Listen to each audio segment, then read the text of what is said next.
যুবক উনি অনেক চিন্তা ভাবনা করে দেখলেন এই পিছিয়ে পড়া সমাজকে উনি একত্রিত করতে হবে, সবাইকে জাগ্রত ঘটাতে হবে। কীভাবে ইহা সম্ভব? উনি প্রথমে রোগা ভক্তি দিয়ে শুরু করলেন যে ব্যক্তি যে কোনো কঠিন বিধি হোক না কেন ঠাকুরের কাছে এলেই ঠাকুরের মুখের কথাই ছেড়ে দিতে লাগলো। এক এক করে সারা বিশ্বে ওনার নাম ছড়িয়ে দিতে লাগলো।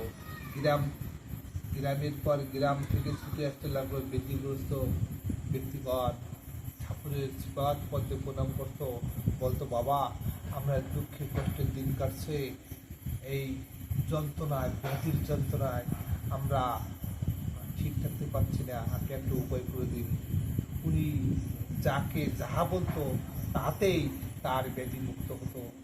এইভাবে ওনার প্রতিপত্তি সারা গ্রামের পর গ্রাম, জেলার পর জেলা ছড়াতে থাকে, সমস্ত দেশে ছড়িয়ে পড়লো যে হরিচাঁদ ঠাকুর নামে একজন ঠাকুর আবির্ভূত হয়েছে, যার মুখের কথায় ব্যাধি তো তুচ্ছ, মরা মানুষও বেঁচে যায়।